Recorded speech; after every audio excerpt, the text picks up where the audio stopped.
यहाँ पर अगर आप देखोगे तो इसमें जो प्रॉब्लम हमें देखने के लिए मिल रही है कुछ इस तरीके से यहाँ पर हमें प्रॉब्लम देखने के लिए मिल रही है। हेलो दोस्तों, रिफिक्स इंडिया के यूट्यूब चैनल पे आपका फिर से स्वागत है। और आज की वीडियो में हम देखेंगे हमारे पास यहाँ पर एक सिंगल कॉप का पैनल आया है और उसको हम कैसे स्टेप बाय स्टेप चेक करते हैं और उसमें जो प्रॉब्लम है उसको हम कैसे रिपेयर करते हैं। तो आप वीडियो को लास्ट तक जरूर देखना। तो यहाँ पर सबसे पहले मैं आपको इसमें दिखाता हूँ प्रॉब्लम क्या आ रही है। तो सबसे पहले अगर आप यहाँ पर देखोगे तो ये जो पैनल है मेरा यहाँ पर सिंगल कॉप का, इसमें जो आईसी लगती है यहाँ पर SM4186 आईसी लगती है। और ज़्यादातर क्या होता है कि जो पैनल होता है इसमें आपके CKB जो लाइंस होते हैं वो शॉर्ट हो जाते हैं, जिसकी वजह से आपको अलग अलग प्रॉब्लम्स देखने के लिए मिलते हैं। तो यहाँ पर अगर आप देखोगे तो इसमें जो प्रॉब्लम हमें देखने के लिए मिल रही है कुछ इस तरीके से यहाँ पर हमें प्रॉब्लम देखने के लिए मिल रही है। अब इस तरीके की अगर आपके पैनल में प्रॉब्लम आती है तो उसको कैसे रिपेयर करना है और उसको कैसे स्टेप बाय स्टेप सारी चीज़ों को चेक करना है, तो आज की वीडियो में हम बात करेंगे। तो चलिए स्टार्ट करते हैं। और स्टार्ट करने से पहले यहाँ पर अगर आप देखोगे तो ये जो मीटर है, मीटर को हम रख लेंगे DC वोल्ट की रेंज पर।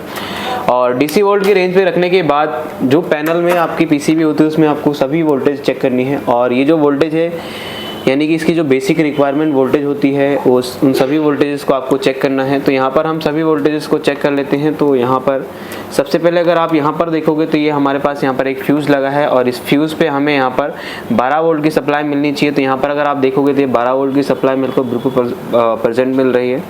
और अगर आउटपुट चेक करता हूँ तो आउटपुट में अगर आप देखोगे तो यहाँ पर आउटपुट में भी मुझे 12 वोल्ट प्रेजेंट मिल रही है। अब ये 12 वोल्ट की सप्लाई आपकी सबसे पहले जाती है इस IC में।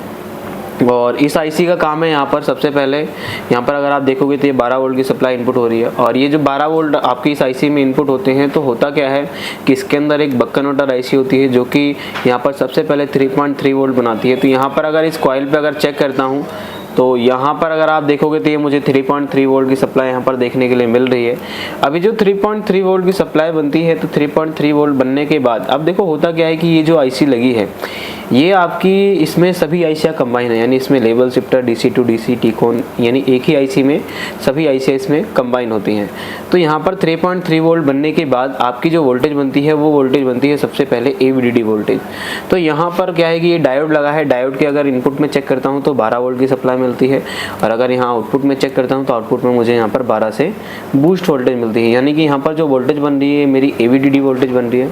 और AVDD वोल्टेज बनने के बाद होता क्या है कि यहाँ पर अलग अलग वोल्टेज बनती है। जैसा कि अगर मैं यहाँ पर चेक करता हूँ तो यहाँ पर मुझे AVDD के हाफ वोल्टेज मिलने चाहिए। तो यहाँ पर अगर आप देखता हूँ चेक करके तो यहाँ पर आप देखोगे तो ये वोल्टेज मुझे यहाँ पर मिल रहे हैं, यानी 5 वोल्ट के अराउंड यहाँ पर मिल रहे हैं। और वोल्टेज अगर मैं यहाँ पर चेक करता हूँ तो यहाँ पर जैसे VON लिखा है, VON का मतलब होता है VGH वोल्टेज। और अगर ये VGH वोल्टेज मैं चेक करता हूँ तो यहाँ पर अगर आपको मैं दिखाता हूँ तो यहाँ पर अगर आप देखोगे ये मुझे यहाँ पर 30 वोल्टेज के अराउंड यहाँ पर समथिंग मिल रहे हैं। और ये जो 30 वोल्टेज मिल रहे हैं मेरे को बिल्कुल प्रेजेंट मिल रहे हैं। और ये वोल्टेज मिलने के बाद अगर मैं चेक करता हूँ दूसरी वोल्टेज तो यहाँ पर एक वोल्टेज मिलनी चाहिए जो कि हम विजुअल वोल्टेज बोलते हैं।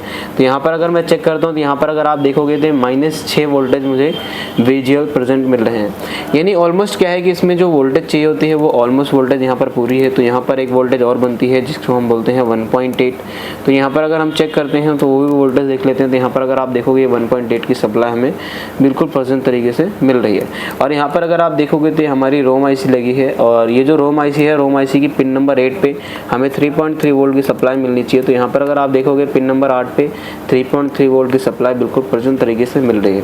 यानी कहने का मतलब इस पैनल को जो जो रिक्वायरमेंट चाहिए वो सभी वोल्टेजेस ओके हैं और फिर भी ये पैनल में प्रॉब्लम आ रही है। तो सबसे पहले आपको क्या करना है, पैनल को यानी अपने जो TV है उसको बंद कर लेना है। और बंद करने के बाद आपको स्टेप बाय स्टेप सभी PF या जो यहाँ पर डायोड वगैरह लगे हैं उनकी शॉर्टिंग चेक करनी है।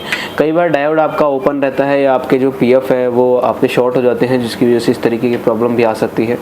तो सबसे पहले भी हम क्या करेंगे, मीटर को कंटिन्यूटी रेंज पे लगाएंगे। और कंटिन्यूटी रेंज पे लगाने के बाद यहाँ पर हम सभी PFs को चेक करेंगे क्या इसमें जो PF लगे हैं वो कोई शॉर्ट तो नहीं है।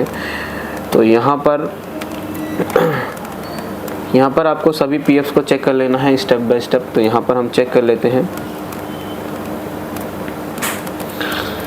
तो इसको भी हम बिल्कुल, आप जब भी PF वगैरह चेक करते हो तो आपको बिल्कुल बारीकी से चेक करना है। तो कई बार ऐसा होता है। तो यहाँ पर एक कॉइल है, कॉइल भी ओके है हमारी, और देख लेते हैं। तो यहाँ पर क्या है कि PF जो है मुझे यहाँ पर कोई भी शॉर्टिंग नहीं दे रहा है। यानी कि ऑलमोस्ट जो पीएफ वगैरह हैं वो मेरे ओके कंडीशन में मुझे देखने के लिए मिल रहे हैं। यहाँ पर एक एनटीसी भी लगा होता है और एनटीसी भी मेरा ओके है। अब होता क्या है कि यहाँ पर हमने जब पीएफ चेक करे हैं और पीएफ चेक करने के बाद यहाँ पर अगर आप देखोगे तो ये इसमें पेयर्स बने हैं और इन पेयर्स पे हम सबसे पहले अभी इम्पीडेंस वैल्यू चेक करेंगे आईसी की कि जो इम्पीडेंस वैल्यू है क्या ये हमें बिल्कुल सही तरीके से दिखाती है या नहीं दिखाती। तो इम्पीडेंस वैल्यू चेक करने के लिए देखो दोस्तों क्या करना होता है, यहाँ पर आपका जो मीटर है, मीटर को रखना होता है आपको यहाँ पर डायोड रेंज पर, और डायोड रेंज पर रखने के बाद आपका जो रेड प्रॉप होती है, रेड प्रॉप को आपको ग्राउंड लगाना है। इसमें बिल्कुल आपको उल्टा करना पड़ता है। तो यहाँ पर रेड प्रॉप को आप ग्राउंड लगाकर और यहाँ पर जो पेयर है, पेयर पे आप चेक करोगे, आपके पेयर पे सभी पे सेम वैल्यू आनी चाहिए। जैसा कि आप देखोगे यहाँ पर 417 418 के अराउंड यहाँ पर मुझे वैल्यू मिल रही है। और दूसरे पेयर पे अगर चेक करता हूँ तो दूसरे पे भी मुझे सेम वैल्यू मिल रही है, और तीसरे पे चेक करता हूँ और चौथे पे, यानी कि इसमें जो वैल्यू मुझे देखने के लिए मिल रही है वो ऑलमोस्ट सभी पे सेम वैल्यू मिल रही है। तो यहाँ पर क्या है कि सभी पेयर्स पे आपको चेक करना है जो आरजीबी सिग्नल आपके मदरबोर्ड से आते हैं। तो यहाँ पर क्या है कि इसमें जो पेयर्स हैं, पेयर्स की इम्पीडेंस जो वैल्यू आ रही है, यानी जिसको हम जीआर रीडिंग भी बोलते हैं, तो वो जीआर रीडिंग मेरी बिल्कुल परफेक्ट तरीके से बन रही है, जिससे मुझे पता चलता है कि ये जो आईसी है, आईसी हमारी ओके है। और इस चीज़ को करने के बाद आपको क्या करना है, यहाँ पर अगर आप देखोगे तो होता क्या है कि इस पैनल में एक वोल्टेज जाती है जिसको हम बोलते हैं 3.3 वोल्ट। तो 3.3 वोल्ट जाने के लिए अगर आप यहाँ पर देखोगे तो होता क्या है कि यहाँ पर काफ़ी सारे रजिस्टेंस लगे हैं, और इन रेजिस्टेंस में अगर आप यहाँ पर देखोगे तो एक रेजिस्टेंस ये है जिसमें हमें यहाँ पर 3.3 वोल्ट की सप्लाई मिलती है। और अभी क्या है कि इसकी वैल्यू अगर हमें पता करना है तो हमारे पास होनी चाहिए सेम पीसीबी, क्योंकि जब भी आप कोई रेजिस्टेंस की वैल्यू पता करते हो या आप किसी आईसी को चेंज करते हो तो आपके पास सेम आईसी या सेम पीसीबी होनी चाहिए, जिसकी वजह से हमें एग्जैक्ट नंबर की आईसी या आपकी सेम वैल्यू की हमें रेजिस्टेंस मिल सकती है। तो सबसे पहले अगर मैं इस रेजिस्टेंस को चेक करता हूं तो रेजिस्टेंस चेक करने के लिए आपको मैं दिखाता हूं। तो यहाँ पर क्या है आपके, अभी हम इसको रखेंगे रेजिस्टेंस यानी होम्स रेंज पर, और यहाँ पर हम सबसे पहले रेजिस्टेंस की वैल्यू चेक करते हैं जो हमारी इस पीसीबी में लगी है। तो इस पीसीबी में अगर रेजिस्टेंस की वैल्यू अगर मैं चेक कर रहा हूँ तो यहाँ पर मुझे कोई वैल्यू देखने के लिए नहीं मिल रही। और अगर तीसरी रेजिस्टेंस की वैल्यू चेक करता हूँ तो यहाँ पर मुझे ये 2K के अराउंड मिल रही है, और दूसरी रेजिस्टेंस चेक करता हूँ तो ये रेजिस्टेंस मेरी 4 किलो की है, यानी ये जो रेजिस्टेंस है ये हमें अभी यहाँ पर कोई भी वैल्यू नहीं दे रही है। तो सबसे पहले अभी क्या करेंगे, हम सेट को ऑन करेंगे, और सेट को ऑन करने के बाद क्या है कि सबसे पहले अभी हम इसमें वोल्टेज चेक करेंगे और वोल्टेज देखेंगे क्या ये वोल्टेज यहाँ पर आ रहे हैं या नहीं आ रहे, क्योंकि अगर यहाँ पर 3.3 वोल्ट नहीं आएंगे तब भी आपका यह प्रॉब्लम करेगा। तो यहाँ पर सबसे पहले क्या करेंगे, हम यहाँ पर सेट को ऑन करेंगे, और ऑन करने के बाद अपना जो मीटर है, मीटर को रखेंगे डीसी वोल्ट की रेंज पे, और डीसी वोल्ट की रेंज पे रखने के बाद यहाँ पर एक पॉइंट को ग्राउंड रखेंगे। और यहाँ पर अगर हम चेक करते हैं तो यहाँ पर अगर आप देखोगे तो ये हमें 3.3 वोल्ट की सप्लाई बिल्कुल परफेक्ट तरीके से हमें देखने के लिए मिल रही है। और अगर हम यहाँ पर आउटपुट में चेक करते हैं तो आउटपुट में देखोगे मुझे यहाँ पर कोई भी वोल्टेज यहाँ पर देखने के लिए नहीं मिल रही है। तो इनपुट में तो मुझे यहाँ पर 3.3 वोल्ट मिल रही है, लेकिन आउटपुट में मुझे यहाँ पर कोई भी वोल्टेज देखने के लिए नहीं मिल रही है। तो सबसे पहले अभी क्या है कि इसकी हम वैल्यू चेक करेंगे सेम पीसीबी से, क्योंकि ये रेजिस्टेंस अगर ओपन होगी तब भी ये इस तरीके की प्रॉब्लम आपको देखने को मिल सकती है।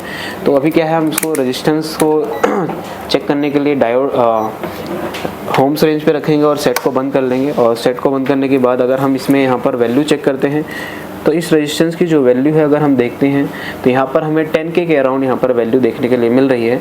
और जबकि इसमें अगर हम चेक करते हैं तो इसमें हमें यहाँ पर कोई भी वैल्यू शो नहीं हो रही है। यहाँ पर हमें क्या है, कोई भी वैल्यू यहाँ पर शो नहीं हो रही। तो यानी कि ये जो रेजिस्टेंस है ये बेसिकली यहाँ पर ओपन हो गई है। और इस रेजिस्टेंस को अभी हम सबसे पहले क्या करेंगे, चेंज करेंगे, और चेंज करने के बाद चेक करेंगे कि हमारा जो पैनल है इसकी क्या कंडीशन रहती है। तो यहाँ पर क्या है, अभी हमने सबसे पहले यहाँ पर रेजिस्टेंस को चेंज करा है, और रेजिस्टेंस चेंज करने के बाद अगर मैं इसकी वैल्यू आपको चेक कराता हूँ तो यहाँ पर अगर आप देखोगे तो इसकी जो वैल्यू है यहाँ पर देखोगे ये 10K की वैल्यू है। और इस रेजिस्टेंस को चेंज करने के बाद अभी हम सबसे पहले पैनल को सप्लाई देंगे, और सप्लाई देने के बाद चेक करेंगे जो हमारा पैनल है उसकी क्या कंडीशन रहती है। तो मीटर को सेट कर लेंगे DC वोल्ट की रेंज पर, और यहाँ पर हम चेक करेंगे सबसे पहले इसकी वोल्टेज। तो अगर हम इसकी वोल्टेज चेक करते हैं, इनपुट सप्लाई अगर आप देखोगे तो यहाँ पर 3.3 वोल्टेज हमें देखने के लिए मिल रही है। और अगर आउटपुट चेक करते हैं तो आउटपुट में अगर आप यहाँ पर देखोगे 3.3 वोल्ट की सप्लाई हमें देखने के लिए मिल रही है। यानी ये वोल्टेज अगर ओके है तो यहाँ पर हमारी जो पिक्चर है वो भी बननी चाहिए। तो यहाँ पर सबसे पहले मैं आपको यहाँ पर अगर पिक्चर की कंडीशन दिखाता हूँ तो देखते हैं क्या कंडीशन रहती है। तो यहाँ पर अगर आप देखोगे तो जो हमारी पिक्चर है वो बिल्कुल परफेक्ट तरीके से यहाँ पर बन चुकी है। तो दोस्तों इस तरीके से आप किसी भी पैनल को आसानी तरीके से रिपेयर कर सकते हो। अगर आपको LED LCD repair training course करना है तो आप नीचे दिए गए कॉन्टैक्ट नंबर पर कॉन्टैक्ट कर सकते हो। अगर आपको वीडियो पसंद आई हो तो वीडियो को लाइक करें, शेयर करें और चैनल को सब्सक्राइब जरूर करें।